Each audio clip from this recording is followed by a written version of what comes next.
our consistent philosophy has been that these are community organizations committed to community economic development, owned and directed by individuals in the community, and they have to be allowed to make decisions. Having said that, there have been times when we have intervened very, very, very reluctantly, when it became very obvious that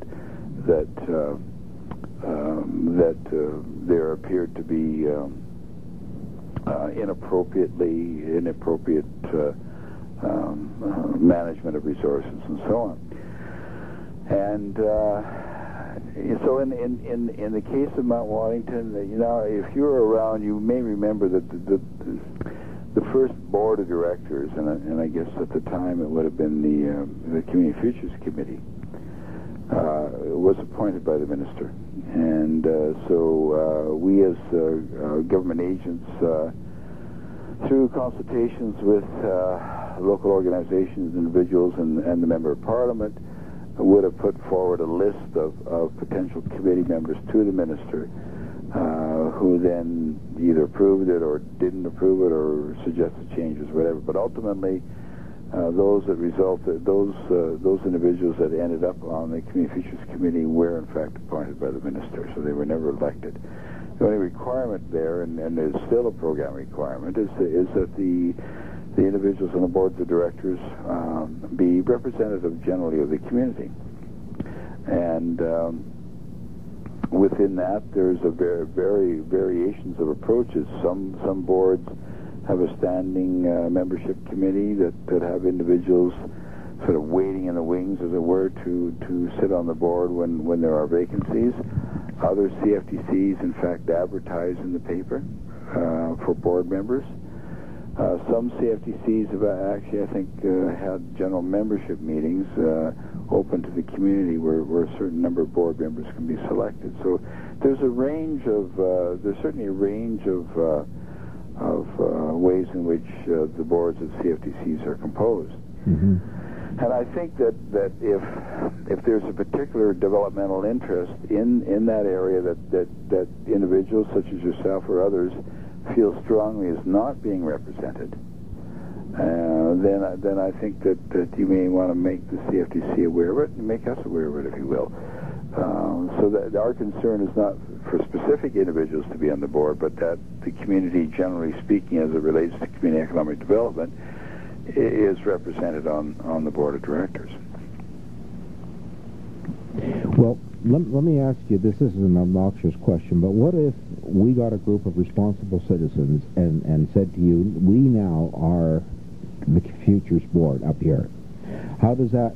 Why would you turn us down as compared to the current board? Because we have a CFTC up there. Why would we do another one?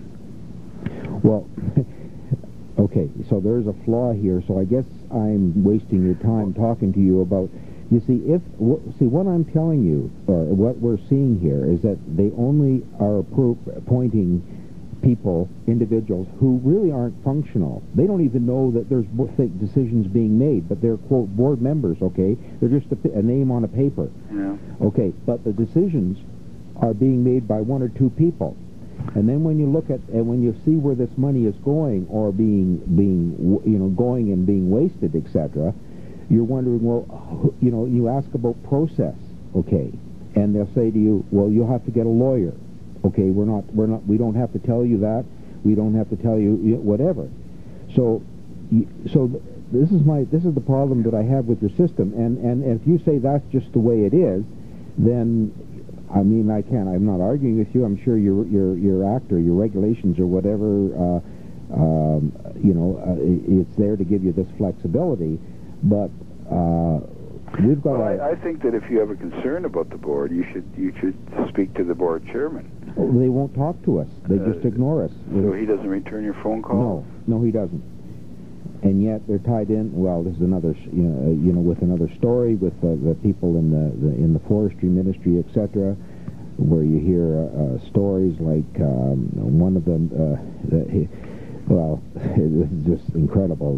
He had a manager who's awarded a special whatever from forestry, and his boss has a wife who was on, I don't know if she's still on there, whose dependent gets a big hunk of a job or whatever that was, through Community Futures, etc. So it came out in the court that this was I don't know whether it was Mr. Evans that said this or what, but anyway, he referenced it this last time, an incestuous family. Okay, so you've got all this type of stuff, but when they don't talk, when you say, okay, can we meet, and they won't do it, they say, well, we don't have to. So talk about what? Well, just either talk about how certain people got certain monies, etc., and how and what the process is, how they choose, how they select. Well, then, what I would suggest you do is you write a letter. And I would send a letter to the chairperson with a copy to the executive director. And if you would like, copy us on it, and make sure that the CF knows that you've copied us on it, with specific allegations and requesting their response to it. Yeah. Well, I guess, sir. And I think we can take it from there. Well, yeah, but I'm just, I wanted to get away from politics and government and mind my own business up here, and I've got other things that I want to do. But I don't want to be wasting your time or much less my own time, because I understand people who have a little bit of clout up here have been in touch with your office or whatever, and nothing has been done. In fact, there was supposed to be somebody up here and did a review. Well, that's not true. That's not true. I don't know where you're getting your information. So you haven't heard about these problems before? I'm aware of them, and we've been in discussions with a range of people. And in fact, there have been developments. We have worked with the CFTC to restructure some of their operations and relationships. Their court case has been conducted, a court case which has really damaged, I think, a lot of the potential of the CFTC in terms of focusing a lot of their energies into the legal process, and that, by the way, is no comment on the legitimacy of the charge or the defense. I don't mean it to sound that way. I mean, there's just been an inordinate amount of time taken away from service to the community to dealing with legal issues. So yeah, we are aware that there have been problems, and what I'm saying to you is that if you have specific concerns, specific issues, and you say you've identified some issues and they're not responding to you, what I'm saying is put it down in letter, send them a copy, send the letter to them, copy to me, and we can start to find out why you're not getting answers. Well, that sounds fair. Okay. And if you have questions, you should get answers. I agree with you. It's only fair. Yeah. We're a hurting area up here, and it's just amazing. Like I have, for example, one of the things that they do up here on this system is that they'll get what I call it window dressing board members or committees who are really pillars of the community, etc. But and they're not really consulted or whatever, or if they are. And one of these people was sharing with me. He said like they had this Mount Waddington leasing company. So they were up here renting computers or leasing them out or something like this, and they had them. I mean, it's just stupid, absolutely insane. When our own businesses up here are suffering, and then people walk away from their leases, and they said we had 40 or 50 computers, and then we heard they were giving them away, and all this type of stuff. So. And it's just completely, their business. And then on top of this, the thing that really gripes me, and I'm going to go to council here, is that two politicians here, council people, have this clout of this hundreds of thousands of dollars. Like we have the Pacific Aurora, and we heard they got over $250,000, and it seems to be one of the ministers, or not ministers, but one of the councilor up here's personal project that they have ownership in this.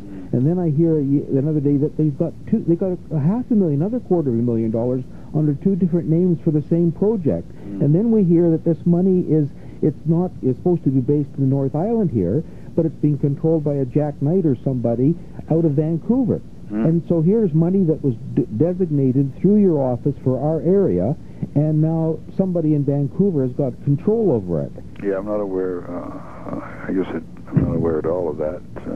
Well, no, you're not. But they play these shell games with us up here, and then they look at us stupid like and say, well, how come you're such a troublemaker? Nobody else is saying anything. And I don't, if they're, if you're going to run it, you see, it comes across that you really want to help the people up here, and you want to do this. But